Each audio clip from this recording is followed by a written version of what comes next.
पाई खोलिया छोए छाजेला अची सामू सुपिरी मुर्की नेण मिला अखिन साण अजीब तूं सारो हाल सुना इहो अर्ज़ अघा छा पंज मीर जो लिखी यार लिया छो पाणी थो लिखी यार लिया छो पाणी थो अच सामू थो शर माई थो अच सामू थो शर माई थो लिखी यार लिया छो पाणी थो लिखी यार लिया छो पाणी थो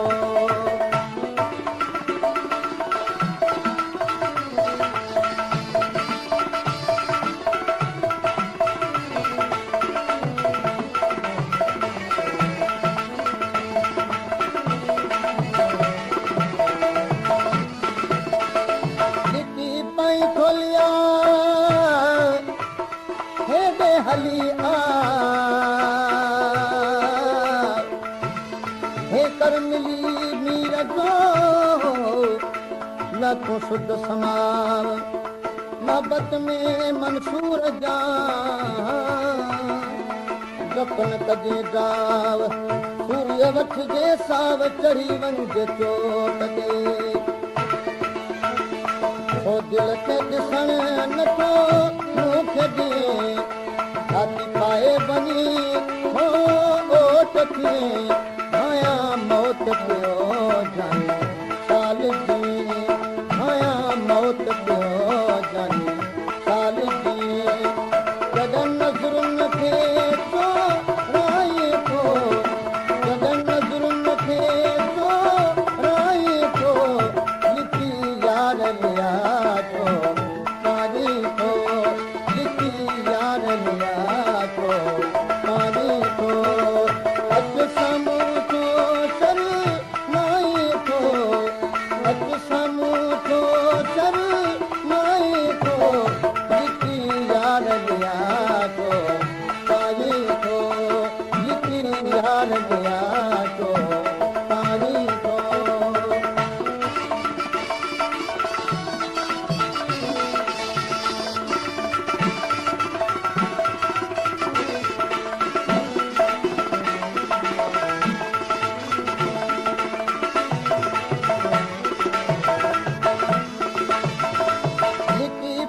खोलिया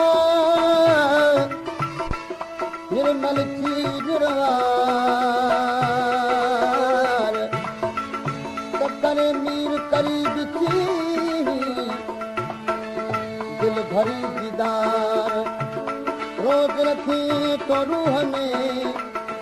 आशिक सां छो आर वेही कर वीचार आऊं तो जो आहियां हले सोचे ॾिसी छा आहियां मां पंहिंजी माथन छा थो चाहियां मां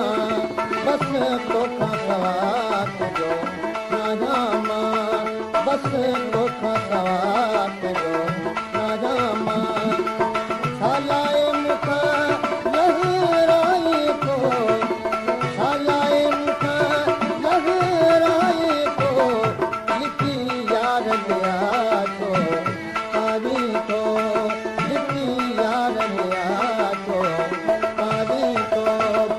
अच साम्हूं थो शर्माए थो अच साम्हूं थो शर्माए थो लिखी यार लिया छो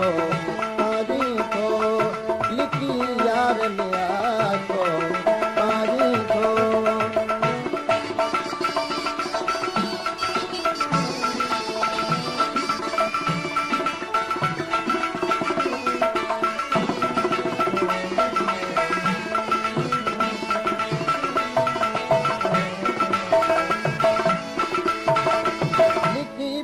खोलिया